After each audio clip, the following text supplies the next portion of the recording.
Good morning, and a warm welcome to your show, Sunny Mornings, Los Angeles.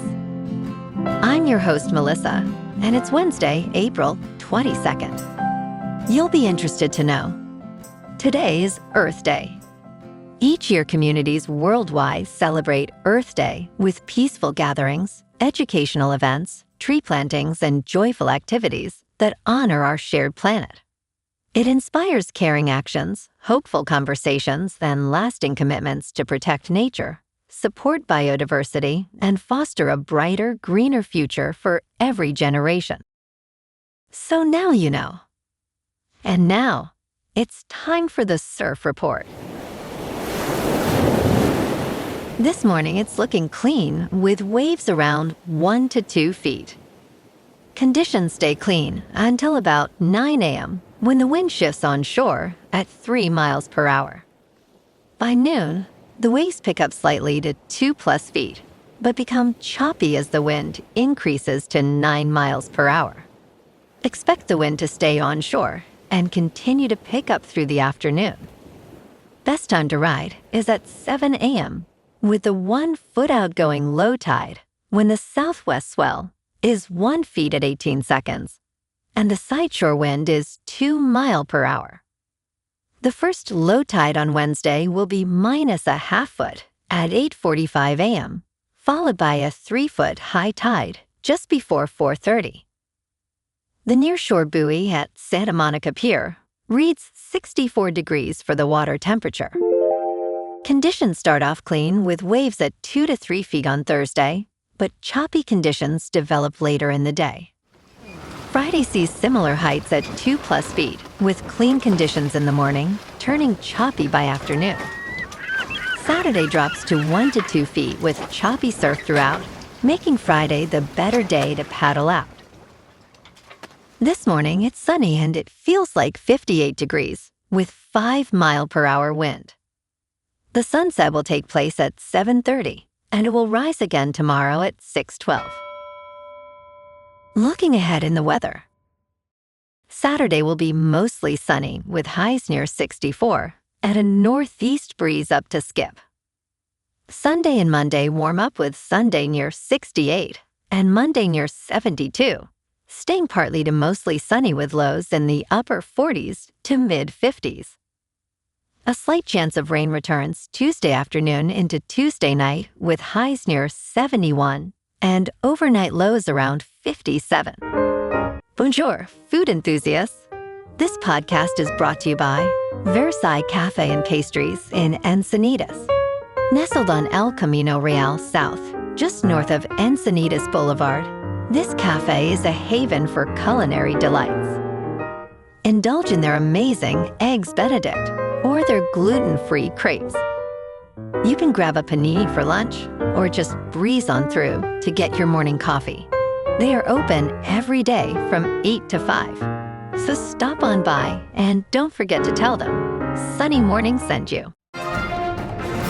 In local news, the original King Taco in Cypress Park was unanimously designated a historic cultural monument by the Los Angeles City Council on June 6. Founded in 1974 by Raul and Maria Martinez, the site is credited as the birthplace of the modern American taco truck and the Mexican-style soft taco. This designation provides legal protection, allowing the city to block demolition for up to 1 year, while permanent preservation plans are developed. Located at 1118 North Cypress Avenue, the restaurant is now recognized as a cornerstone of LA's taco truck culture. The City Council's vote underscores its significance in the culinary and Latino history of the city.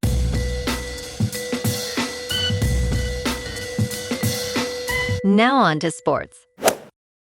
The San Antonio Spurs, a potential NBA title contender, are now in trouble after an injury to Victor Wembanyama and a fourth-quarter collapse in a Game 2 loss. Led by Scoot Henderson, who led all scorers with 31 points, the Portland Trail Blazers beat the Spurs 106-103, tying their first-round series at 1-1. San Antonio led by 14 points with less than 10 minutes remaining, but without Wembanyama, the Spurs allowed the Trailblazers to finish the game on a 27-10 run. Game 3 is Friday night in Portland, with Wembanyama's status uncertain.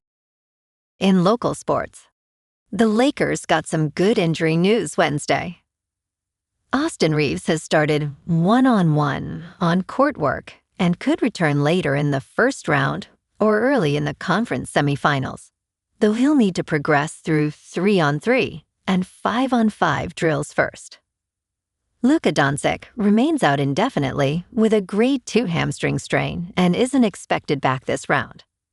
The two combined have averaged nearly 57 points a game when healthy, so their absences have been huge. Ballet. Marcus Smart added 25 off the bench. The Lakers head to Houston Friday at 5 o'clock for Game 3. Meanwhile, the Dodgers take on the Giants tonight at 6:45 at Oracle Park, looking to even their series after dropping Game 1 3-1. Yoshinobu Yamamoto was solid but took the loss. And now Shohei Ohtani gets the ball against Tyler Mahle. Ballet. On the ice, the Kings are down 2-0 against Colorado and desperate for a win tomorrow night at Crypto.com Arena at 7. They actually outchanced the Avalanche in Game 1, but couldn't finish. It's a must-win at home. In top news, Texas can enforce a state law requiring public schools to display posters of the 10 Commandments in classrooms, a federal appeals court ruled on Tuesday.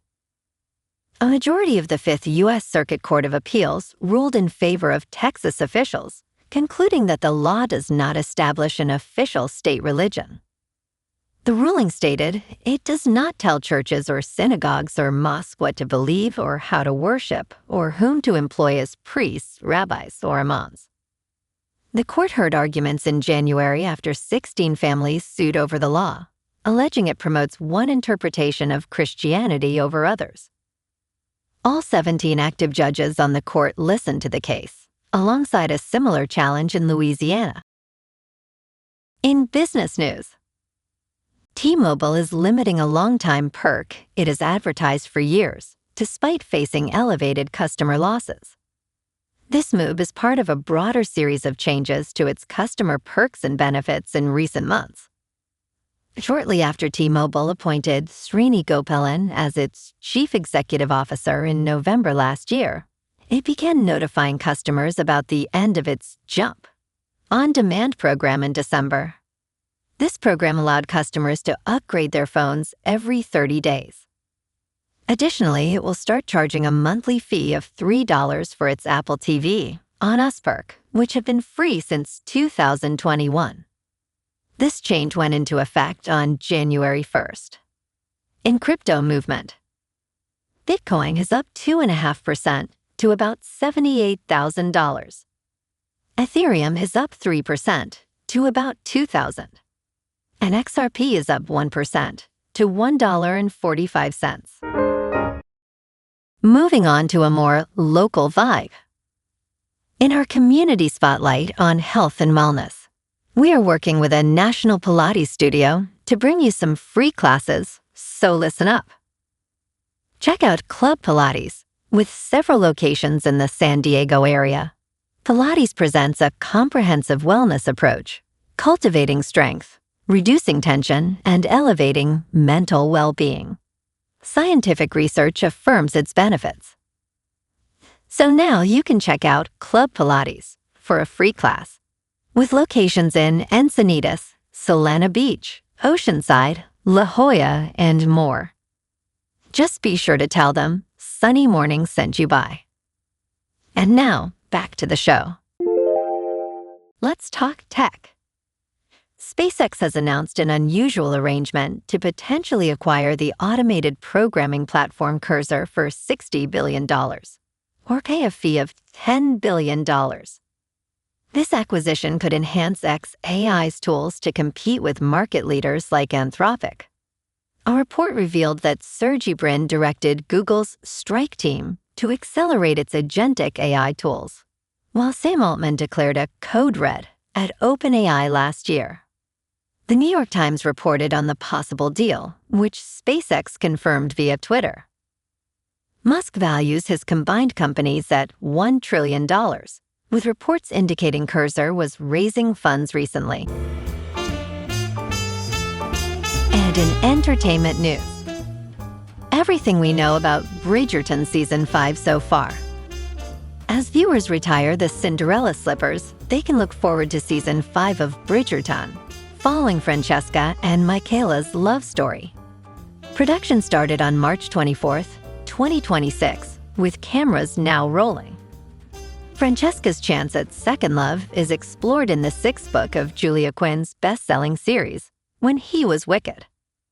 In the novel, Francesca finds new love with John's cousin, Michael Sterling, who inherits John's title as the new Earl of Kilmartin. Michaela was introduced at the end of Season 3 in a gender-bending move that showrunner Jess Brownell felt was natural. Well, alrighty folks, it's time for the quote of the day. And today, our quote comes from the American environmentalist and author, Edward Abbey. And he said, "Wilderness is not a luxury, but a necessity of the human spirit, and as vital to our lives as water and good bread." And that's a wrap for this morning. You can check out our Instagram, YouTube, and TikTok for some captivating aerial videos with local news and the surf reports. Have an amazing day, my good friends. We'll see you tomorrow with another episode of Sunny Mornings, Los Angeles.